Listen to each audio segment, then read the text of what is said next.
All right, so imagine this, right? You're at the airport, maybe even at the gate, ready for takeoff. And then, boom, the news hits.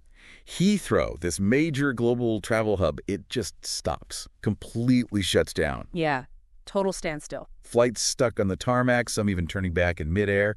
I mean, can you imagine the chaos? Worldwide travel just thrown into complete disarray. It's crazy to think that happened like just a few days ago on March 21st, 2025. Really makes you think, doesn't it? It does. It really does. And that's exactly why we're diving deep into this today.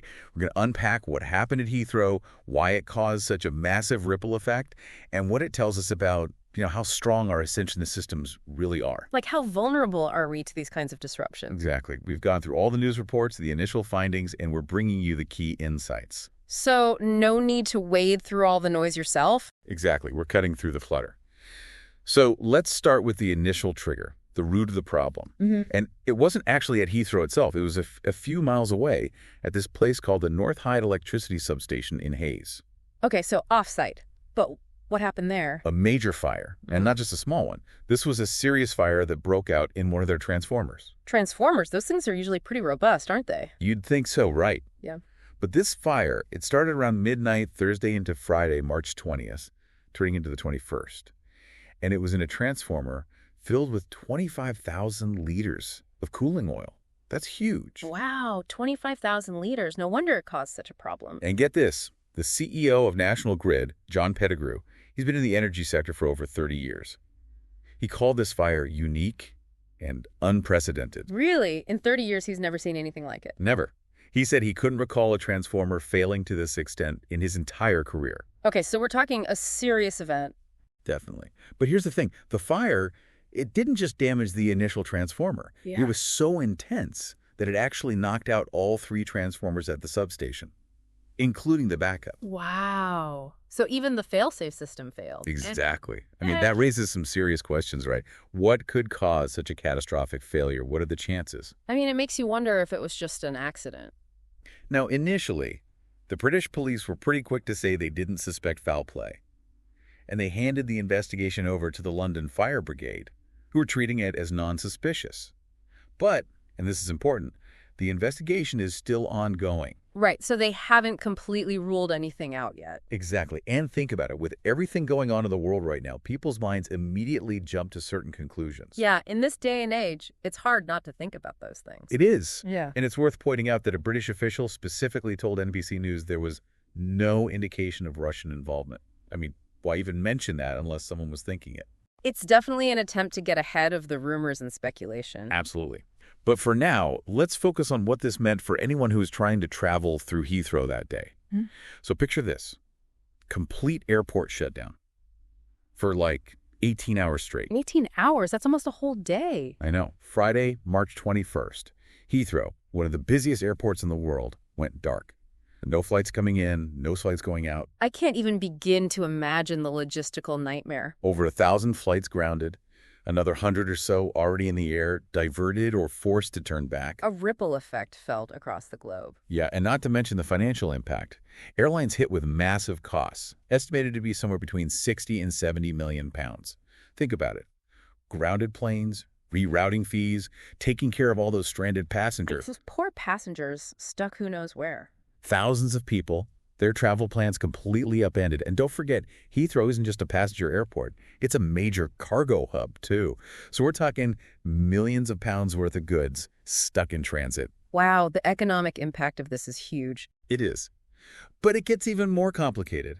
They couldn't just, flip a switch and bring the airport back online. Hundreds of crucial systems had to be carefully shut down and then rebooted in a specific sequence. Why is that? I mean, why not just turn everything back on? Think about the fueling systems for the planes. No. The passenger bridges, the baggage handling systems, even the escalators. All these things are interconnected and rely on complex software. Imagine if they just powered everything up at once. Oh, I see. It could corrupt the systems or even cause malfunctions. Exactly. It had to be a slow, methodical process. And on top of that, Heathrow had to reconfigure its entire power supply and draw electricity from a different substation. Now, this is a really important point. Heathrow normally relies on 3 substations for power. Okay, so they have backups in case one fails. Exactly. But remember, this fire took out both the primary substation and its backup. So they were down to their last one. So they were operating on a single power source for the entire airport. Essentially, yes. And this is another key detail. The emergency backup power, the diesel generators and batteries, those only kick in for the most essential safety systems, like the runway lights and landing equipment. So the basic stuff to keep planes from crashing. Right. But the main operational functions, those weren't covered by the emergency backup. So while they could technically land planes, everything else was down. Got it. So this fire really exposed a weakness in their power setup. It did. And the impact wasn't limited to the airport itself. Over 63,000 homes in the surrounding area also lost power because of the fire. And around 150 people had to be evacuated from their homes near the substation. So a major disruption for the local community, too. Absolutely. Now let's talk about the elephant in the room. Almost immediately after this happened, people started talking about the possibility of Russian sabotage. Even though the authorities said they didn't suspect foul play, this idea still gained traction. I mean, with all the tension in the world right now, it's not surprising. Yeah. And the thing is, there has been a documented increase in these kinds of attacks, targeting critical infrastructure across Europe. Oh, really? Like what kind of attacks are we talking about? Things like transportation systems, government buildings, the power grid, pipelines. A report from the Center for Strategic and International Studies found that these attacks almost tripled between 2023 and 2024. Wow, that's a pretty significant increase. It is. And some reports even suggest that Russia has created a new special unit specifically to carry out these kinds of sabotage operations. So it's not just random acts, but organized and intentional disruption. It seems that way. And with the timing of this Heathrow fire coming right after Britain increased its support for Ukraine, well, people are going to connect the dots. Yeah, the timing definitely adds fuel to the fire, so to speak. It does. And even Dmitry Medvedev, the former Russian president, he even chimed in on X, making a sarcastic comment about how everyone would blame Russia. For playing into the narrative. Exactly. But some experts at RUSI, folks like H.A. Hellier and Matthew Saville, they pointed out that while the suspicion is understandable given the climate, these kinds of covert operations are incredibly complex and take a lot of planning. So it's not something you could just pull off on a whim. Right. And Matthew Saville specifically said that these types of attacks take time to plan and execute. So a sophisticated attack wouldn't be a spur-of-the-moment thing. That makes sense. You can't just decide to sabotage a major airport overnight. Exactly. And Richard Moore, the head of MI6, he's actually called Russia's actions a staggeringly reckless campaign. But even with all that, the official stance remains that there's no initial evidence of foul play, and they're treating it as non-suspicious. Okay, so back to the investigation. What have they found so far?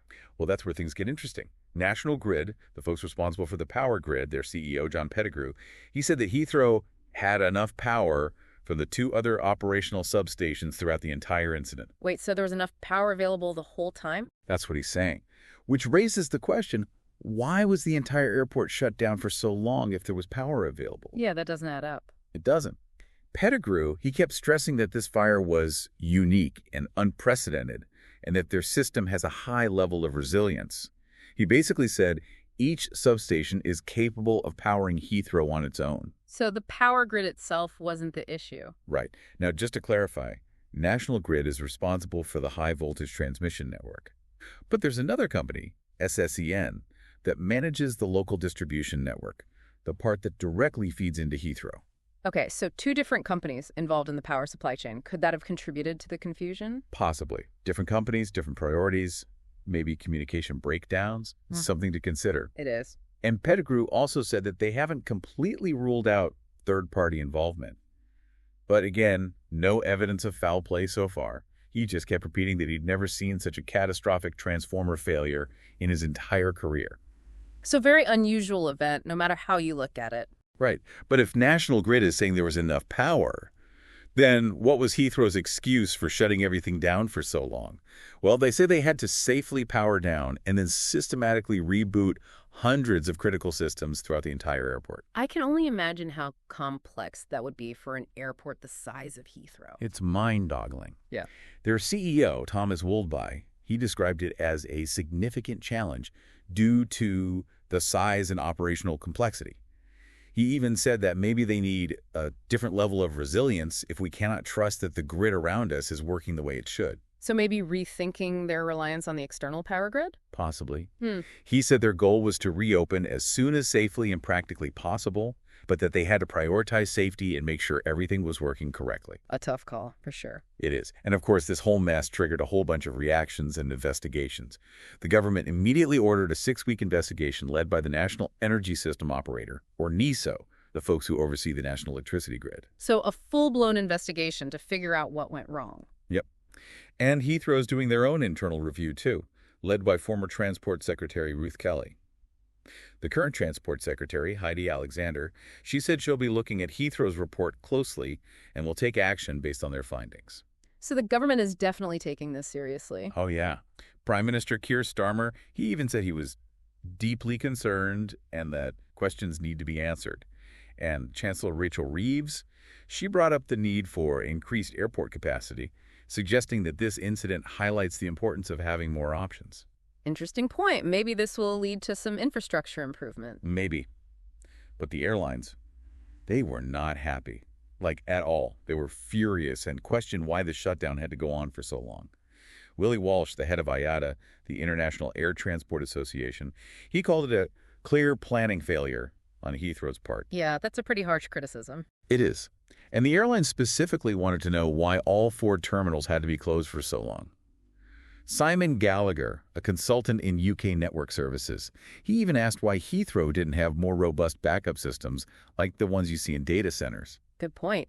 Data centers have incredibly reliable power setups because they can't afford to go down. Exactly. And this whole thing has really put a spotlight on the bigger issue of infrastructure resilience in the UK. We're so reliant on electricity for everything these days, and there's always the threat of disruptions, both accidental and intentional. It's a reminder that we need to be prepared for anything. We do. And National Grid, they've said they're constantly investing in making their network more resilient. But is it enough? I mean, that's the question, isn't it? A big question, and one that doesn't have an easy answer. So to sum up, we have a really rare, incredibly intense fire at an electricity substation that caused a major power outage. That, in turn, led to a complete shutdown of Heathrow Airport, major global travel disruptions, and this whole blame game between National Grid, who are saying there was enough power, and Heathrow, who are talking about the complex process of restarting their systems. 2 sides of the same claim, both with valid points. Right. And while there's no current suspicion of foul play, the whole context of increased Russian sabotage has definitely made people wonder. It's something we can't ignore, even if it turns out to be an accident. Absolutely. We can't be naive about the potential threats out there. Exactly. So we have these investigations going on, both by the government and by Heathrow, to try to get to the bottom of what happened and what lessons can be learned. Because understanding these failures is the only way to prevent them from happening again. And hopefully build more resilient systems for the future. Right. So here's something to think about.